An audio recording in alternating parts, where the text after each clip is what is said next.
Bio. तो कैसे हो आप लोग? Okay, actually I am Sanat Kumar Das and I'm studying here to teach you biology. Okay, 11th and 12th class का टोटल जो कोर्स है वो सारा का सारा कोर्स मैं कवर करने वाला हूँ. Actually I'm new to YouTube. Actually this is my first YouTube video actually. So actually I need support. Okay, if you support me, then I promise you that I will give you amazing content. Okay, so without wasting time, just start the first unit. What's the first unit actually? Actually the first unit is diversity in the living world. Actually I think that it is the basic things which we have to know. Actually this unit is very important in my point of view, क्योंकि यहाँ पर जो the living world है and biological classification, ये दोनों तो basic चीज़ें हैं. इसमें ज़्यादा हम लोग को मतलब ज़्यादा कठिनाई फेस नहीं करनी पड़ेगी यहाँ पर. लेकिन ये जो दोनों चैप्टर है ना, प्लांट किंगडम और एनिमल किंगडम, आई श्योर ये दोनों चैप्टर को कवर करने में जब मैंने फर्स्ट टाइम किया था तो मुझे बहुत परेशानी आई थी. और मैं अपना 100% ट्राई करूँगा कि तुमको इसमें कोई परेशानी नहीं हो. ठीक है ना? तो without wasting time just begin the lecture. Okay, so यहाँ पर जो diversity in the living world है, it's divided into actually 4 chapters. तो पहला चैप्टर तो हम लोग अभी स्टार्ट करेंगे, लिविंग वर्ल्ड. सेकेंड चैप्टर है biological classification, third plant kingdom and fourth animal kingdom.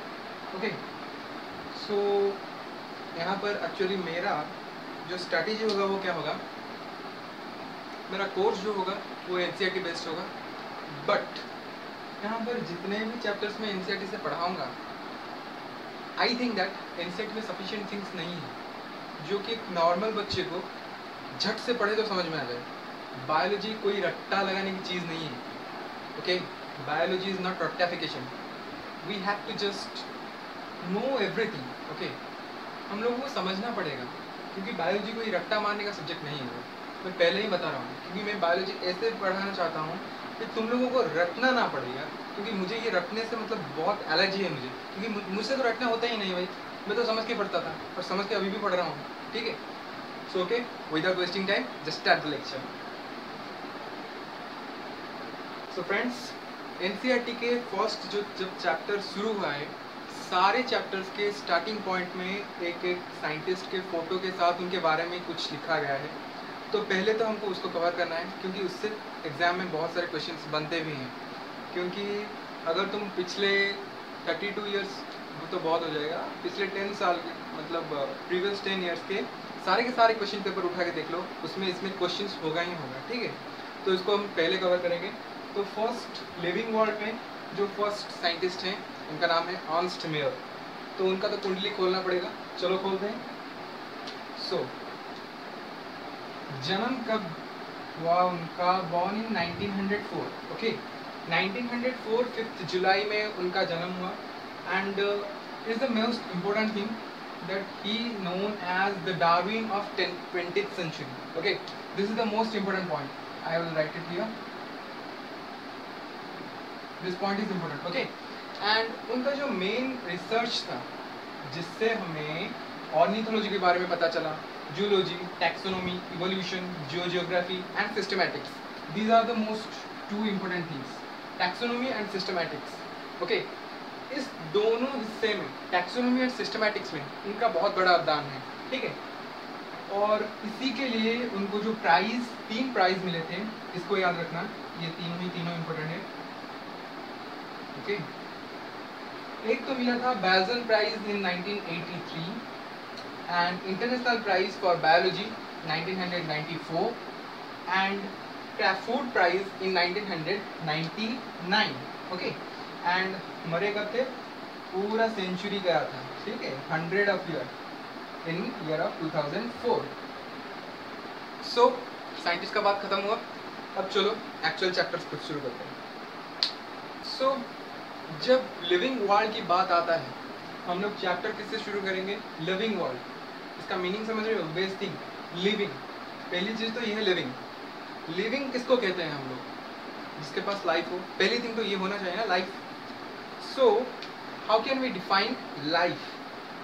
So let us know life. Okay, what is life? ये तो बाद में पढ़ेंगे भाई, लिविंग क्या है, क्या कैरेक्टरिस्टिक है, सब यहीं से आएगा। पहली बात इसको जानना चाहिए, लाइफ क्या है, what is the proper definition of life. भाई लाइफ कुछ भी नहीं है। क्या है? Chemical reactions, organization of cells and organization of molecules in which occur many chemical reactions. Okay, so हम लोग कैसे डिफाइन कर सकते हैं? It's a organization of cells, of molecules in which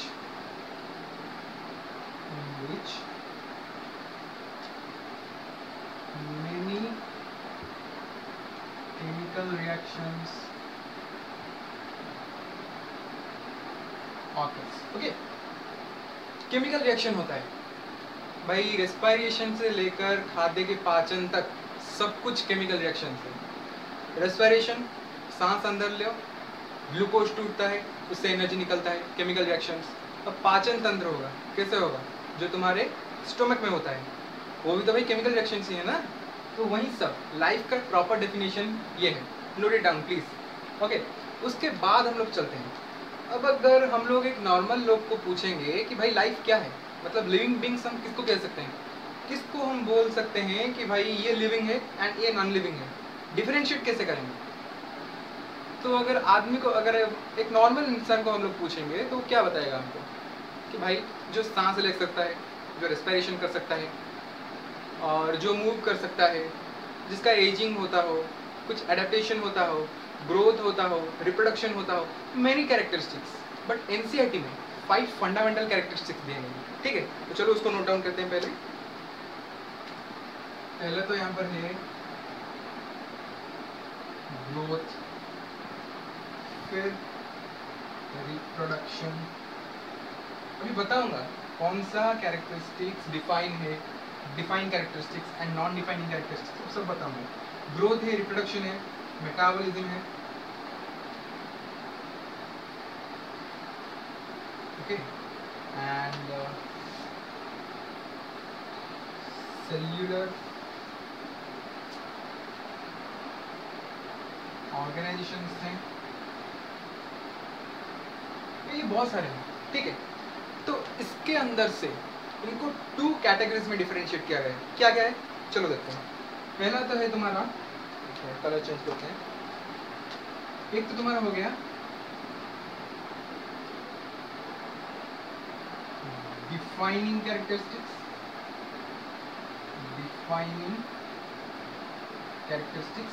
and और एक हो गया नॉन डिफाइनिंग।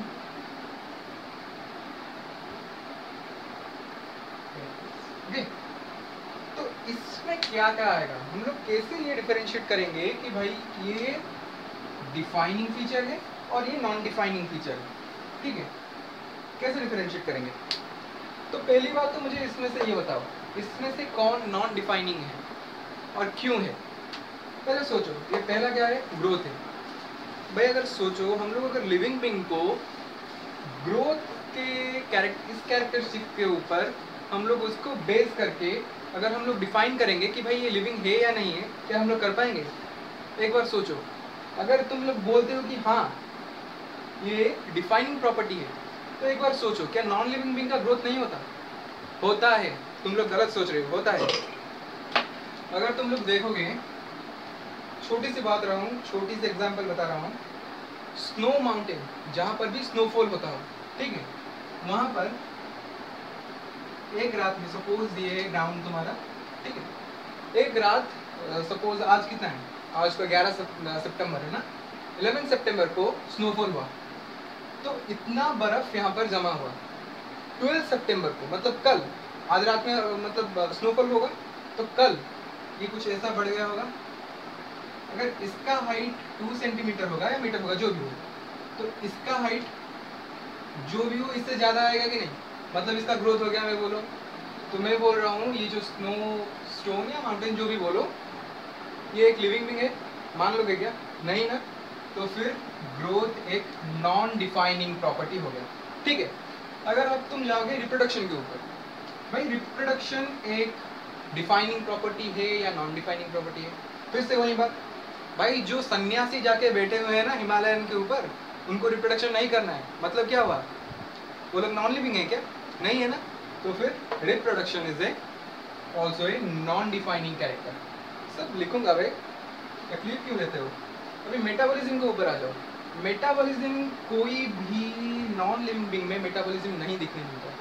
ट्राई कर लो भाई, गूगल पे सर्च कर लो, if there is any metabolism in non living beings, कुछ मिलेगा? नहीं मिलेगा, क्योंकि ये डिफाइनिंग प्रॉपर्टी है इसलिए।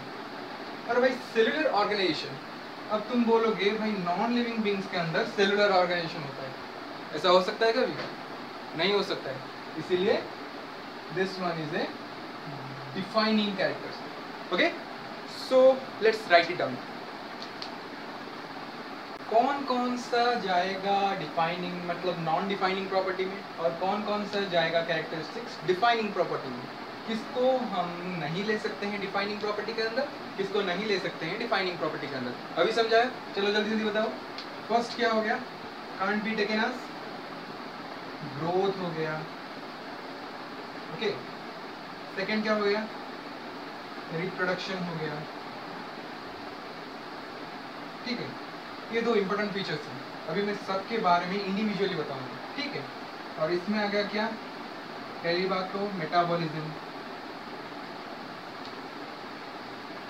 ओके, और एक आ गया तुम्हारा सेल्यूलर ऑर्गेनाइजेशन।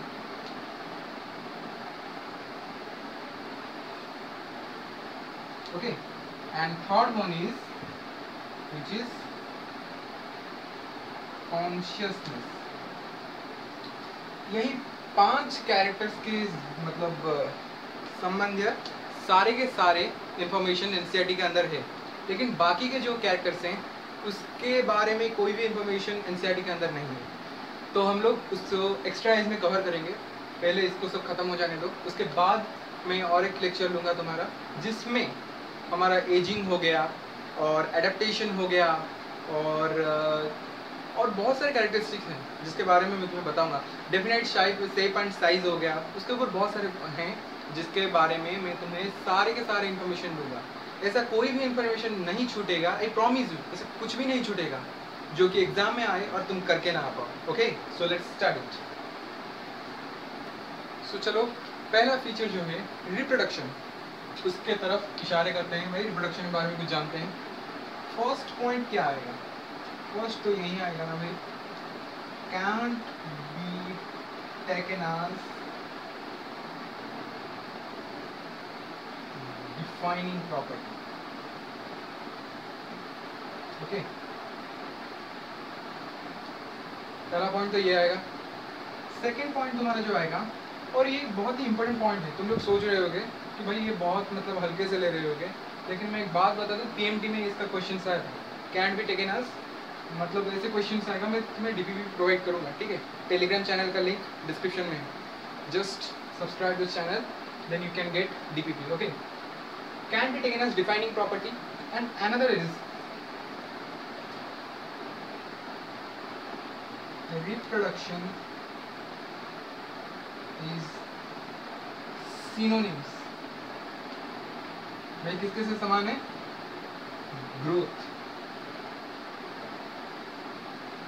ये भी पीएमटी का सवाल है, दे दूंगा भाई, सारे के सारे क्वेश्चन दे दूंगा। ये भी पीएमटी का सवाल है। एक बात बता दूं, अब भाई रिप्रोडक्शन के बारे में जब जान ही रहे हो तो ये बात भी जान लो, ये भाई 2 टाइप्स के तो होते हैं, ये तुमने पढ़े हुए हैं, ठीक है? एक तो होता है sexual and another one is asexual। पता है ना? अब अगर तुम सेक्सुअल के बारे में जाओगे तो इसमें आएगा तुम्हारा गैमेट फॉर्मेशन होगा कि नहीं होगा? होगा। तो गैमेट फॉर्मेशन इसमें आएगा। और इसके बारे में अगर आओगे तो इसमें तुम्हारा फ्रेगमेंटेशन आ जाएगा। ओके, तो तुम्हारा फ्रेगमेंटेशन आ जाएगा, बॉडिंग आ जाएगा। प्लांट किंगडम में पढ़ोगे सब कुछ, प्लांट किंगडम जो तुम्हारा है 3rd चैप्टर, उसमें भी पढ़ोगे फ्रेगमेंटेशन, बॉडिंग, स्पोर से होता है मेनली। तो ठीक है, तो ये रहा तुम्हारा कुछ मेन पॉइंट्स अबाउट रिप्रोडक्शन। अब अगला है भाई ग्रोथ। अरे हाँ, ये पॉइंट्स तुम्हें याद रखने हैं, बिल्कुल तुम्हारे मुंह में होना चाहिए, ठीक है। ये वाला पॉइंट इंपॉर्टेंट है, ये वाला पॉइंट इंपॉर्टेंट है। मैं जितने भी इंपॉर्टेंट पॉइंट्स होंगे मैं सब कुछ तुम्हें लिख के दे दूंगा, और टेलीग्राम चैनल में इसका स्क्रीनशॉट भी तुम्हें मिल जाएगा। सिर्फ व्हाइट बोर्ड का ये सारे चारों तरफ मतलब कुछ कुछ आ रहे हैं, ये नहीं आएगा, टोटल स्कैन करके मैं तुम्हें दे दूंगा, ठीक है। Just join the Telegram channel, okay. तो बाद वाला चलते हैं ग्रोथ के ऊपर। जब हम ग्रोथ के बारे में जानने के लिए आए हैं तो पहली बात तो ये, ग्रोथ एक नॉन डिफाइनिंग प्रॉपर्टी है, ये तो हम लोग जानते ही हैं। बट हाँ, इसका एक ट्विन कैरेक्टरिस्टिक्स है। हम कब ग्रोथ हो गया, मतलब ग्रोथ हो रहा है, हम लोग कैसे बोल सकते हैं कि ग्रोथ हो रहा है? Twin characteristics. तो पहली बात तो ये,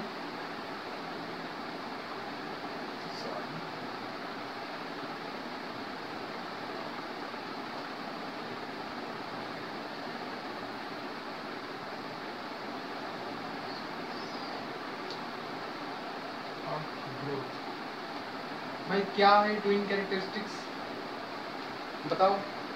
एनसीईआरटी में साफ साफ मेंशन है।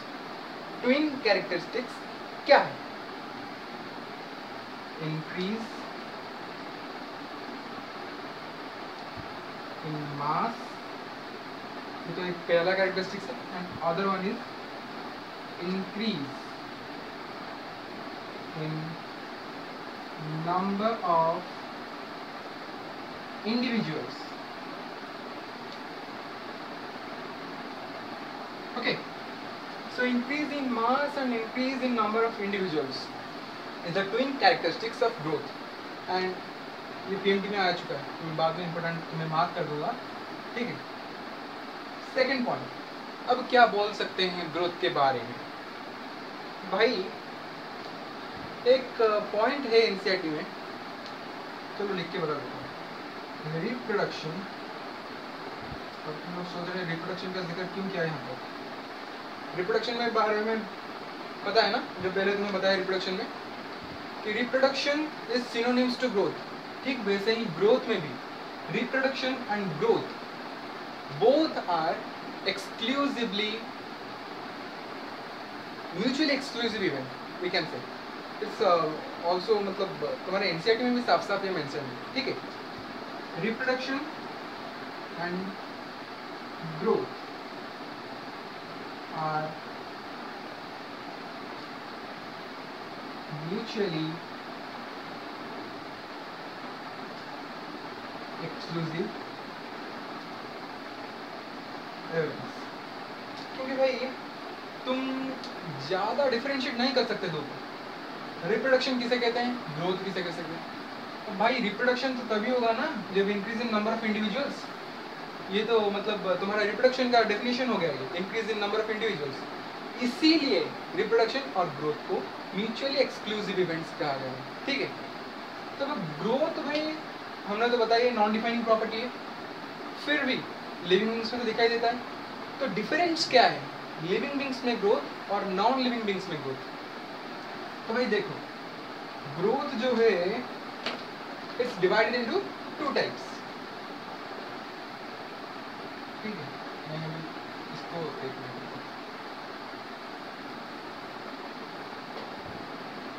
सभी से नोट डाउन कर चुके हो ना? अब देखो ये इंपॉर्टेंट है, मैं बता रहा हूँ, this point is important and this is also important, okay. ये दो के दो पॉइंट बहुत इंपॉर्टेंट है। हाँ अभी दिखाई दे रहा है, ठीक है ना? अभी देखो इसको हम लोग साफ कर देते हैं एक बार।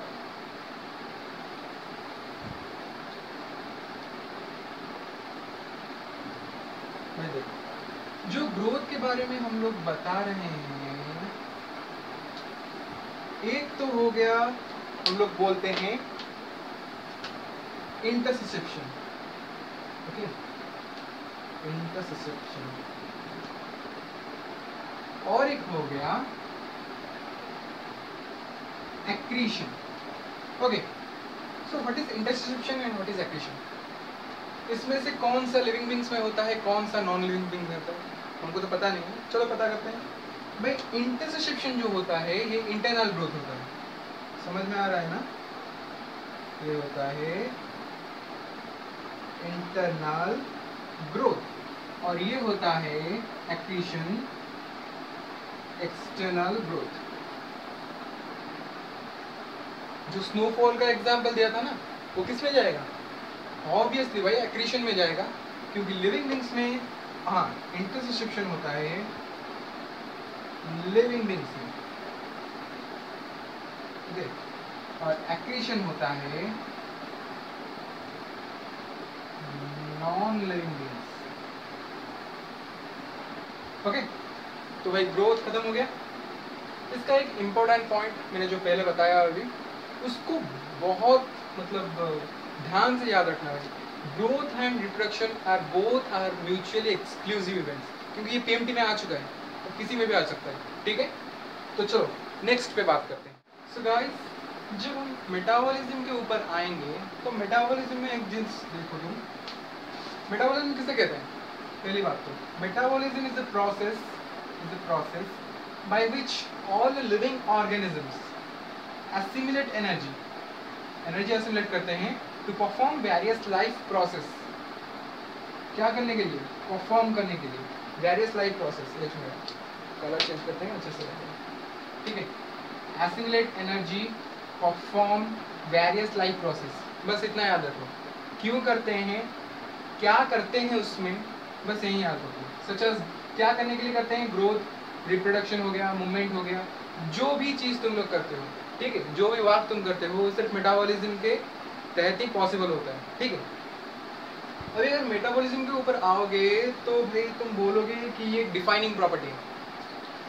ये तो डिफाइनिंग प्रॉपर्टी है, लेकिन जो रिएक्शंस हम सेल फ्री सिस्टम में करते हैं, क्योंकि तुम्हारा एनसीईआरटी में ये साफ साफ जाहिर है कि non living things can't exhibit metabolism.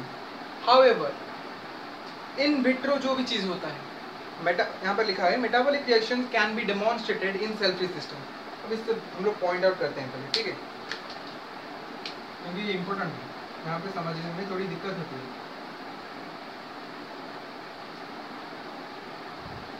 Metabolic reactions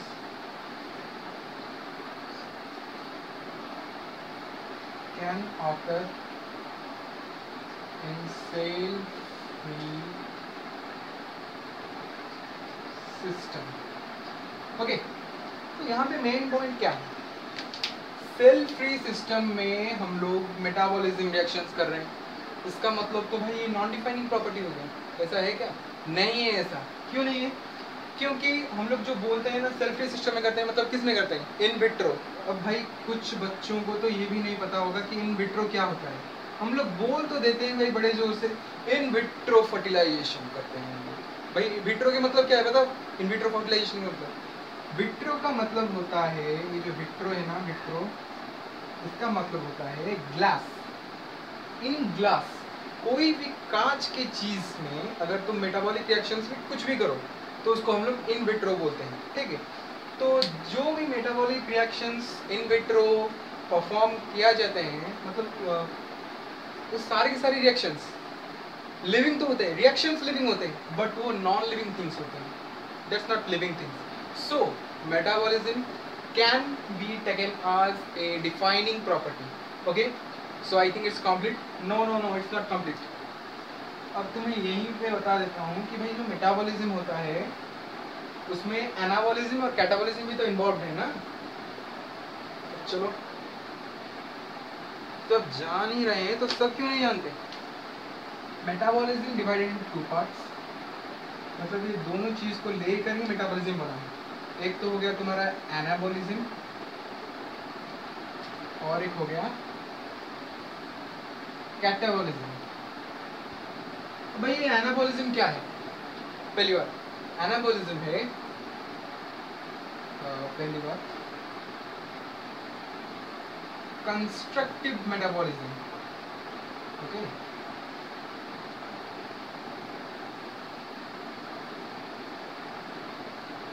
जैसे तुम्हारे सेल्स जो बन रहे हैं, सारे ऑर्गेनल्स इकट्ठे हो रहे हैं सेल्स के अंदर, तो वो हो गया तुम्हारा कंस्ट्रक्टिव मेटाबॉलिज्म। अब कैटाबॉलिज्म क्या है? कैटाबॉलिज्म है डिस्ट्रक्टिव मेटाबॉलिज्म। एक बार मैं लिख लूँ फिर तुम्हें समझाता हूँ, ठीक है? डिस्ट्रक्टिव मेटाबॉलिज्म सारे के सारे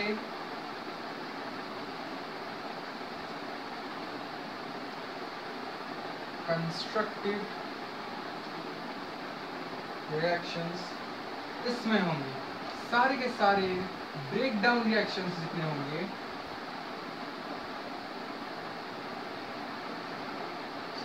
कैटाबॉलिज्म के अंदर आएंगे, ठीक है? तो जैसे तुम्हारा रेस्पिरेशन हो गया, जहां पे तुम्हारा C6H12O6 टूटता है, किसमें? Carbon dioxide, H2 and energy, जिससे हमें एनर्जी मिलती है पूरी दिन रात काम करने के लिए, वो कैटाबॉलिज्म में होता है।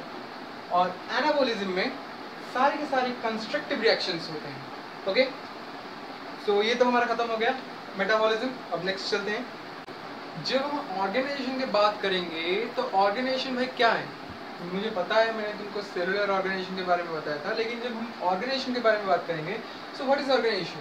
तो भाई पहले तो तुम्हें ये तो पता है ना भाई, सबसे स्मॉल यूनिट ऑर्गेनाइजेशन की क्या है? सेल है। सेल से क्या बनता है? टिश्यू। भाई टिश्यू से क्या बनता है? ऑर्गन। ऑर्गन से ऑर्गन सिस्टम, पता कि नहीं? जो कि ये हाईएस्ट है, most developed, which is in human beings and also in other characteristics. तो भाई इसे differentiation of body into smaller units. Small units कौन है? भाई ऑर्गन सिस्टम सबसे बड़ा है। अब ऑर्गन सिस्टम से थोड़ा छोटा ऑर्गन है, ऑर्गन से छोटा टिश्यू है, टिश्यू से छोटा सेल है, सेल सबसे छोटा है। So the small unit is cell and differentiation of body into smaller units and subunits, किसमें? units and subunits में, which are arranged in a orderly manner। इसको याद रखना, orderly manner में ये सारे के सारे जो सेल हैं, सेल को हम लोग orderly manner में इकट्ठा करते हैं, फिर उससे टिश्यू बनते हैं।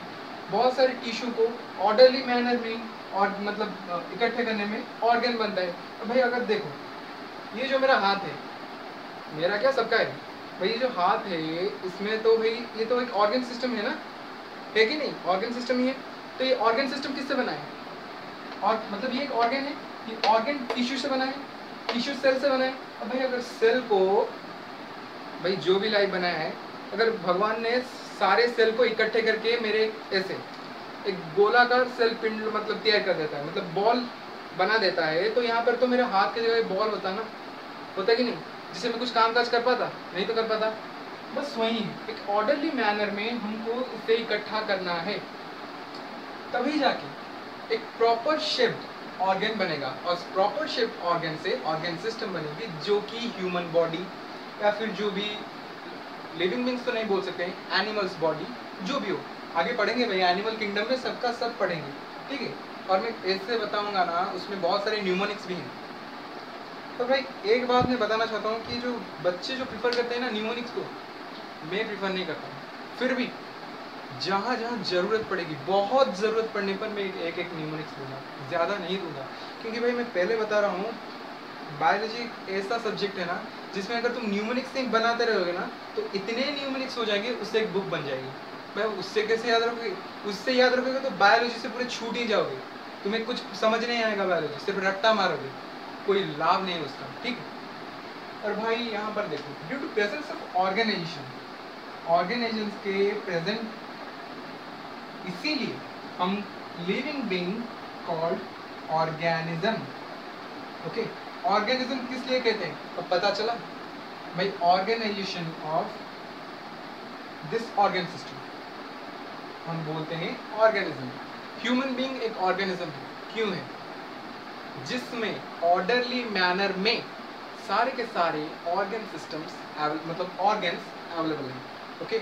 ऑर्डरली मैनर में अवेलेबल हैं, तो उसको एक ऑर्गन सिस्टम हम लोग ऑर्गेनिज्म बोलते हैं। Due to presence of organization it's called organism. और एक बात जो मैंने तुम्हें बताया था, जो कि पीएमटी में भी आ चुका है, cellular organization, cellular organization is the defining property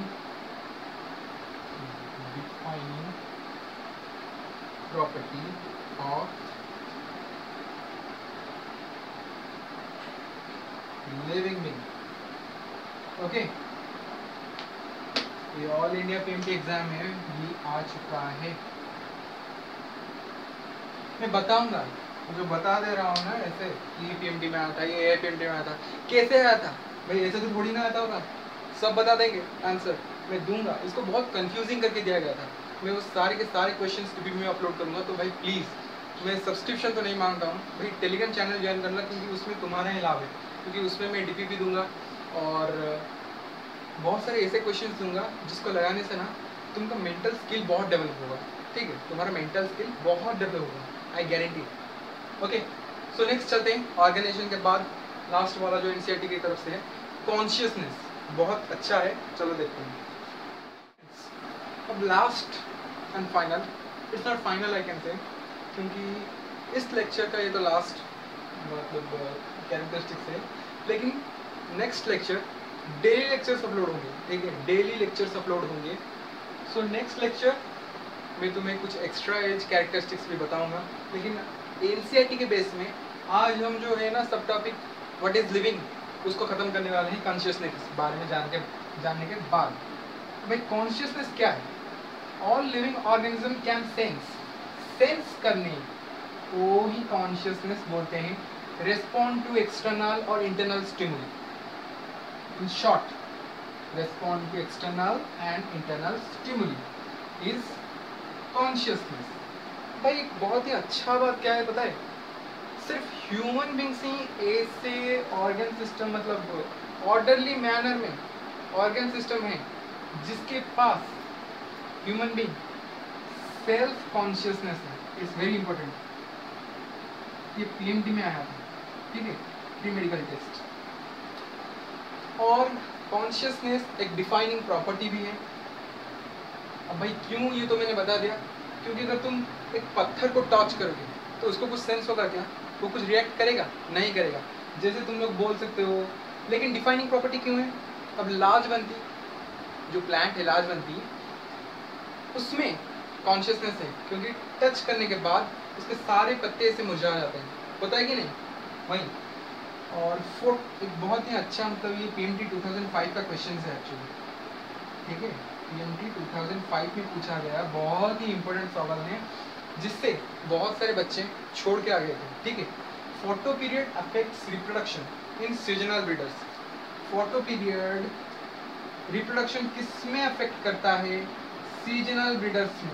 ठीक है, both plant and animal, plant और एनिमल में जो सीजनल ब्रीडर होते हैं उनको फोटो पीरियड अफेक्ट करता है, उनका रिप्रोडक्शन को अफेक्ट करता है। ये पीएमटी 2005 में पूछा गया सवाल है।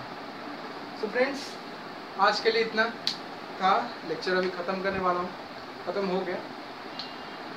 अब बस जितना पढ़ाया हो ना, ये जो सारे के सारे जितने भी नोट्स हैं, ये सारा के सारा मैं टेलीग्राम चैनल पर अपलोड कर दूंगा। तो करना क्या है, लिंक डिस्क्रिप्शन में जाओ, टेलीग्राम चैनल ज्वाइन करो। फिर सब्सक्रिप्शन में नहीं मांगूंगा, लाइक में नहीं मांगूंगा, क्योंकि अगर वीडियो अच्छा होगा ना तो तुम खुद दोगे। भाई अच्छा है तो ठोको, ठीक है। तो आज के लिए इतना, नेक्स्ट लेक्चर में मिलते हैं। कुछ एक्स्ट्रा इस चीज़ें के बारे में जानने के लिए कोशिश करेंगे, क्योंकि इतना सफिशिएंट नहीं है, मेरे ख्याल से इतना सफिशिएंट नहीं है, क्योंकि एनसीईआरटी में सिर्फ इतना ही मतलब इतना ही जाहिर है आई गेस कॉन्शियसनेस के बारे में। ये 5 ही कैरेक्टरिस्टिक्स दिए गए हैं, लेकिन कुछ छूट भी गए हैं जिसे हम लोग कवर करेंगे एक्स्ट्रा इस चीज़ें next lecture. Okay, see you then, good bye, have a good day.